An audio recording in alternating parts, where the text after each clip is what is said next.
Coba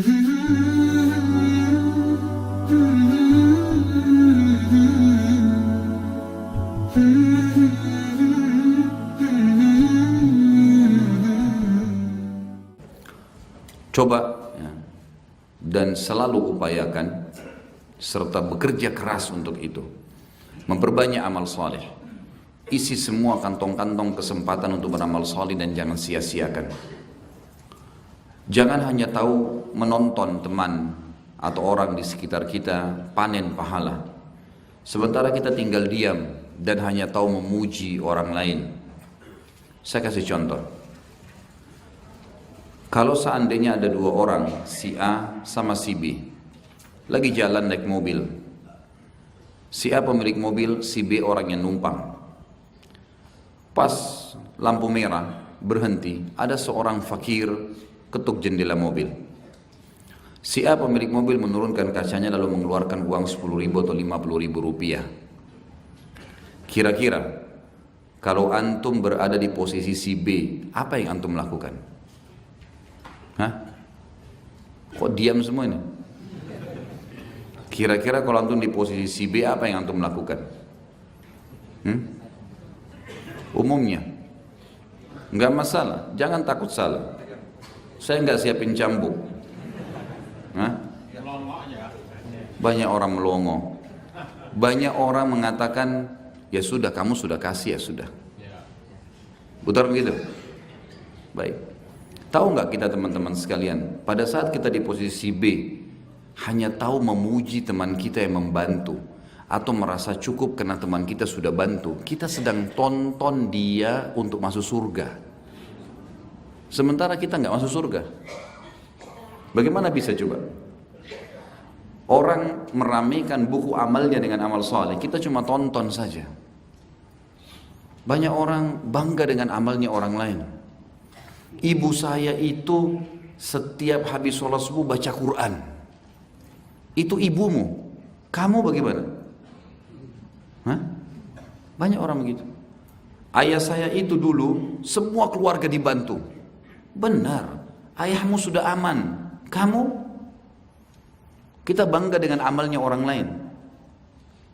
Teman-teman saya semuanya hafal Quran. Kamu? Tidak pernah bertanya tentang dirinya sendiri. Kita kebanyakan teman-teman tonton saja. Bangga dengan amalnya orang lain. Apa pepatah bahasa Arab mengatakan? Laisal fata man yaqulu kana abi kada wa kada. Bukan seorang anak muda yang cerdas yang berkata dulu ayah saya begini dan begitu. Ayahku itu kiai loh, punya pesantren, muridnya sekian banyak. Iya, kamu gitu kan? Dia sudah aman. Allah titipkan di pundak setiap orang di antara kita malaikat yang tidak pernah luput apapun. Semua dicatat. Kita selalu gitu, tonton, melihat, bangga dengan amal orang lain. Lalu pepatah ini mengatakan walakinnal fata man yaqulu ha ana dza. Tapi anak muda yang cerdas yang berkata pada dirinya dan Tuhannya Allah, ini loh saya. Apa yang kita kerjakan? Ada kaidah penting dalam masalah amal soleh teman-teman. Karena kita bicara masalah mahsyar, akan dibangkitkan, akan ada timbangan amal dan seterusnya. Maka coba fahamin, ada sebuah kaidah sederhana para ulama simpulkan, bunyinya begini. Setiap muslim, masuk berarti muslimah, setiap muslim wajib mendahulukan dirinya dalam amal saleh dari siapapun. Saya pernah dicondet di dekat rumah saya. Pas masuk masjid iqamah. Saya lihat di saf pertama ada 3 tempat kosong. Kemudian saya mempercepat sedikit langkah saya. Bukan buru-buru. Tapi tadinya saya jalan santai, sekarang saya sedikit percepat supaya dapat saf pertama. Ada tetangga saya, seorang bapak-bapak, ya, melihat saya agak cepat sedikit, dia mengatakan silakan Pak. Saya disuruh masuk di saf pertama, saya pun masuk. Lalu si bapak itu sholat di saf kedua. Kira-kira perilaku dia ngalah buat saya benar gak nih? 2 persin. Ada yang bilang benar, ada yang bilang salah. Hah? Salah. Mestinya yang dia lakukan apa? Dia masuk dulu di saf pertama. Kalau masih ada lowong, kasih temannya. Itu benar. Dia buat dulu, baru aja orang lain. Harusnya begitu.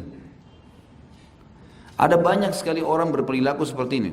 Menunda-nunda amalnya, atau bahkan berbangga dengan amal orang lain, teman-teman. Nggak ada manfaatnya buat dia. Saya kasih contoh yang lain. Kalau antum sudah umroh tahun lalu, tahun ini terkumpul duit, cukup untuk umroh lagi. Ada saudara kandung kita, adik atau kakak kita belum pernah umroh. Mana lebih afdal? Saya umroh lagi atau saya umrohin saudara saya? Dua kubu lagi. Ini penyakitnya umat Islam, selalu kaulain. Dua pendapat semua. Kira-kira mana? Saya mau tanya guru saya. Kev. Dahulukan orang lain. Disepakati itu ya? Salah. Harus dia umroh dulu. Kenapa? Pertanyaan pertama, apakah umroh tahun lalu sudah ada jaminan diterima? Yang kedua, yang sedang punya duit dia atau saudaranya? Berarti yang punya kena kewajiban ibadah siapa? Bagaimana bisa dia berikan umroh saudaranya, dia nggak umroh? Dia tonton orang itu ibadah, dia sendiri nggak?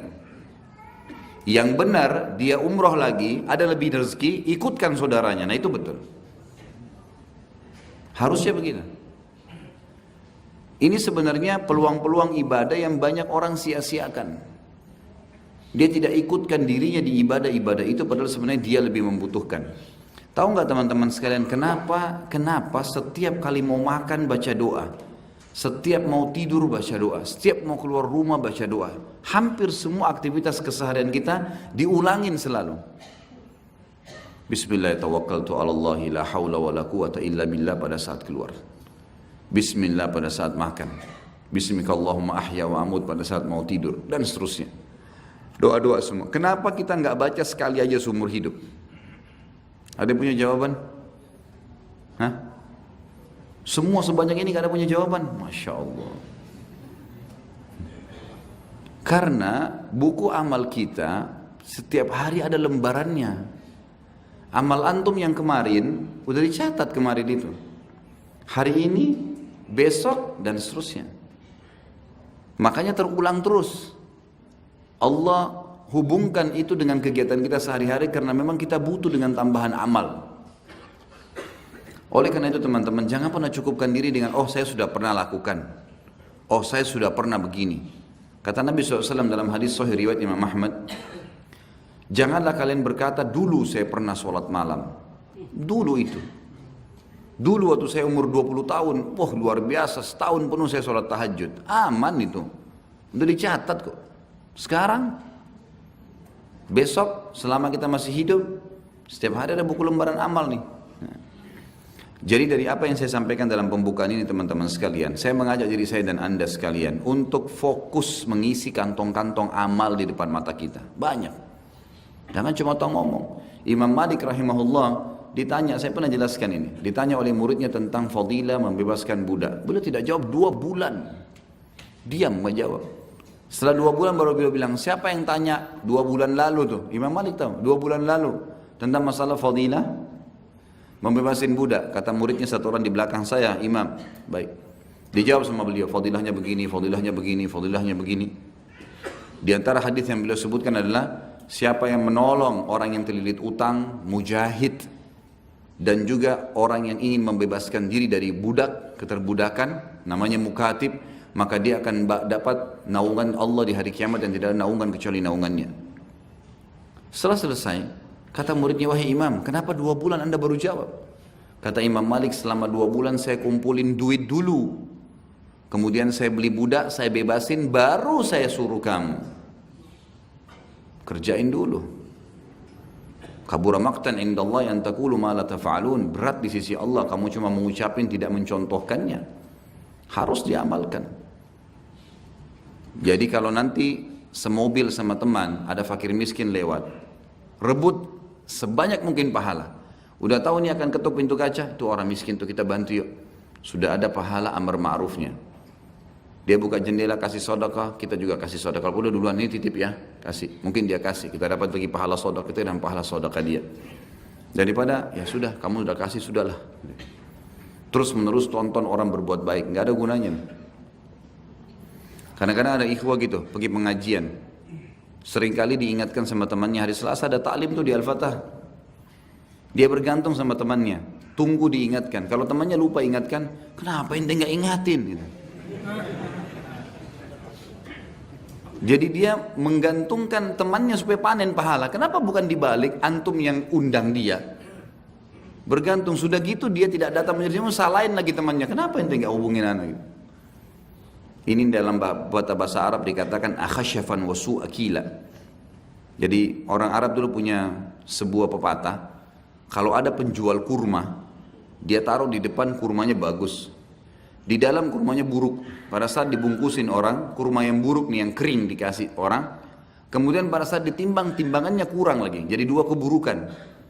Udah menipu kurmanya nggak bagus, tambah lagi timbangannya kurang. Maka keluarlah pepatah bahasa Arab, akhashafan, apakah sudah kurma kering, wasu'akila, tambah lagi dengan timbangan yang buruk. Ini tadi sudah tidak hadir di majelis ilmu, salahin lagi temannya. Kadang-kadang orang gitu, temannya sudah sedekah, kok cuma 10.000, kesian tuh. Loh dia keluarin. Ini apa istilahnya nih? Goblok ya. Alhamdulillah tidak tersinggung siapapun karena saya tidak sebut nama ya.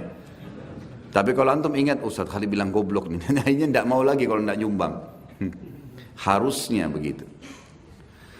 Baik, berbicara masalah hari kiamat teman-teman sekalian, penentuan tentang apapun di hari kiamat itu ada di sekarang, di tangan antum sekarang. Mumpung kita masih hidup, ini penentuannya sekarang. Dan tidak bisa lagi, sulit untuk diperbaikin nih. Semua yang kita lakukan di sini kita akan panen di sana. Maka maksimalkan apa yang akan kita panen ini.